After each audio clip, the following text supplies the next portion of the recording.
Hello viewer, আসসালামু আলাইকুম। কেমন আছেন সবাই? আশা করছি সবাই অনেক ভালো আছেন, আর আপনাদের দোয়া আল্লাহর রহমতে আমি অনেক ভালো আছি। আজকে আমি আবার চলে এসেছি একটি বিষয় নিয়ে। সেটা হচ্ছে, অনেকেই প্রশ্ন করে থাকেন যে ভাইয়া, ডোমেন হোস্টিং কিনে কাজ করব নাকি ফ্রি কাজ করব। এই বিষয়টি নিয়ে অনেকের মাথার ভিতরে ঘুরপাক খেতে থাকে। আজকে এই বিষয়টি সম্পূর্ণ খোলসা করে দেব আপনাদের কাছে। সম্পূর্ণ বিষয়টি তুলে ধরবো আমি। ডিসিশন আপনারা ফ্রি কাজ করবেন নাকি ডোমেন হোস্টিং কিনে কাজ করবেন। চলুন শুরু করা যাক। তো বন্ধুরা, এবারে চলে আসি ডোমেন হোস্টিং কিনে কাজ করবেন নাকি ফ্রি কাজ করবেন বিষয়টি নিয়ে। এখন প্রথমে আমি বলি, আপনি যদি নতুন একজন ব্লগার হন, আপনি ব্লগার সম্পর্কে কিচ্ছু জানেন না, একটা ওয়েবসাইট সম্পর্কে আপনার কোনো আইডিয়া নেই, এই ক্ষেত্রে আমি বলবো প্রথমে আপনি ডোমেন হোস্টিং একদমই কিনবেন না।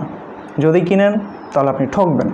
কারণ হচ্ছে, আপনার ডোমেন হোস্টিং কেনার কোনো প্রয়োজন নেই। ব্লগার দিচ্ছে আপনাকে ফ্রি ওয়েবসাইট ক্রিয়েট করার একটি অত্যন্ত সুন্দর একটি সুযোগ সুবিধা, যেখানে আপনি একটি ওয়েবসাইট সাবডোমেইন দিয়ে ক্রিয়েট করতে পারবেন।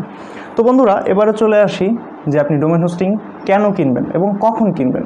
চলুন এবার আমরা জানি ডোমেন হোস্টিং আপনি কেন কিনবেন। ডোমেন হোস্টিং আপনি কিনবেন যখন আপনার একটি ওয়েবসাইট সম্পর্কে খুব ভালো আইডিয়া হবে, আপনি সুন্দরভাবে একটি ওয়েবসাইট পরিচালনা করতে পারবেন, তখন আপনি ডোমেন এবং হোস্টিং কিনে কাজ করতে পারেন। কিন্তু প্রাথমিক পর্যায়ে আপনার ডোমেন এবং হোস্টিং কেনা একদমই বোকামি হবে।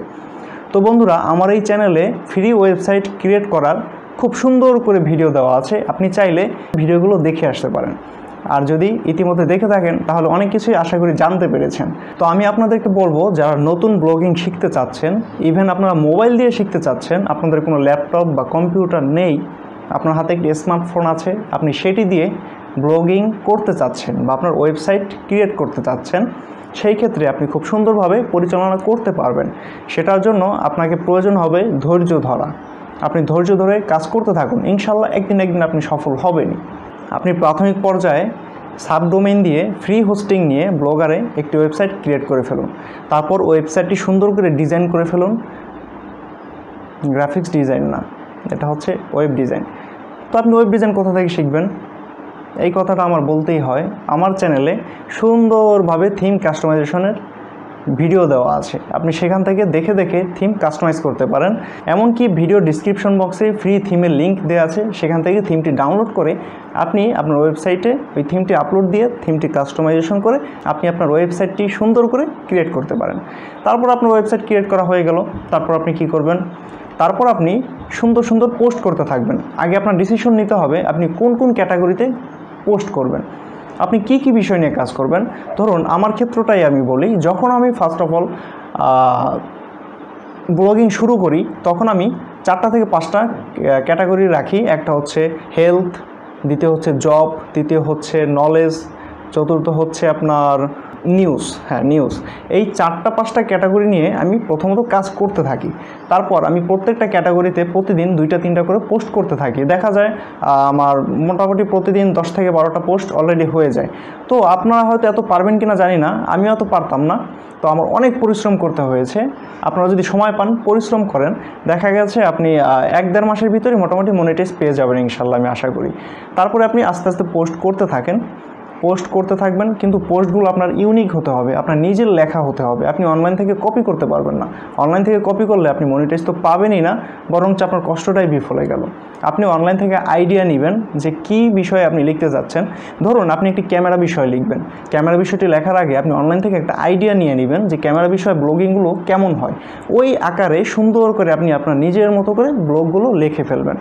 তো ব্লগগুলো লেখার ক্ষেত্রে ওয়ার্ডগুলো আপনারা 1 থেকে 2000-এর মধ্যে রাখবেন, তাহলে আপনাদের পোস্টগুলো খুব সুন্দর হবে। এবং পোস্টের ভিতরে 1-2টি করে ইমেজ দেওয়ার চেষ্টা করবেন, মাস্ট বি একটি ইমেজ তো অবশ্যই দিবেন।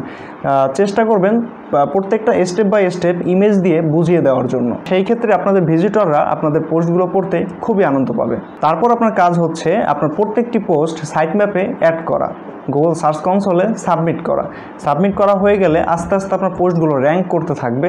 তখন দেখবেন অর্গানিকভাবে গুগল থেকে আপনার ওয়েবসাইটে পার ডে কিছু ভিজিটর আসতেছে।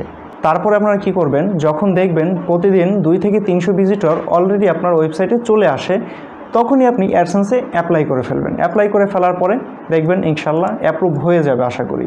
অ্যাপ্রুভ হয়ে গেলে তখন আপনি আস্তে আস্তে পোস্ট করতে থাকবেন, আপনার অ্যাডসেন্সের টাকা আসতে থাকবে। এই হলো প্রসেসটা।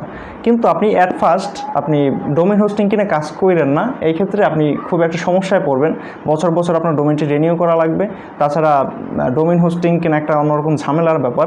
এবারে আসি আপনি ডোমেন হোস্টিংটা কখন কিনতে পারেন। ডোমেন হোস্টিংটা আপনি কিনবেন যখন আপনি ফ্রি ওয়েবসাইট থেকে দেখবেন যে আপনি সম্পূর্ণরূপে একটি ওয়েবসাইট পরিচালনা করতে পারতেছেন, আপনি ওয়েবসাইট সম্পর্কে খুব ভালো জেনে ফেলছেন। তো এই ক্ষেত্রে আপনার একটি ডোমেন হোস্টিং কিনে ওয়েবসাইট তৈরি করাটা খুবই প্রয়োজন। তখন আপনি আপনার ওই ফ্রি ওয়েবসাইটের পাশাপাশি ডোমেন হোস্টিং কিনে একটি ওয়েবসাইট সম্পূর্ণরূপে খুলে ফেলবেন বা বানিয়ে ফেলবেন। বানিয়ে ফেলার পরে আপনি আপনার 2টি ওয়েবসাইট নিয়ে কাজ করতে থাকবেন। তারপর আপনি যখন দেখবেন যে আপনার ডোমেন হোস্টিং কেনা ওয়েবসাইটটি যদি ভালো র্যাঙ্ক করে, তখন আপনি ওয়েবসাইটটি ক্লোজ করে দেন, কোনো সমস্যা নেই। কিন্তু প্রথমেই আপনি ডোমেন হোস্টিং কিনে কাজ করবেন না। তো বন্ধুরা, ভিডিওটি ভালো লাগলে অবশ্যই লাইক কমেন্ট করুন এবং কোথাও বুঝতে সমস্যা হলে ফেসবুকে নক করতে পারেন। আজকের মতো এখানেই বিদায় নিচ্ছি। আর আপনি যদি নতুন ভিউয়ার হয়ে থাকেন তাহলে অবশ্যই চ্যানেলটি সাবস্ক্রাইব করবেন। আর চ্যানেলটি ইতিমধ্যে সাবস্ক্রাইব করে থাকলে থ্যাংক ইউ সো মাচ।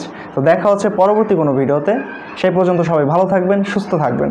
আল্লাহ হাফেজ। আসসালামু আলাইকুম ওয়া রাহমাতুল্লাহি ওয়া বারাকাতুহু।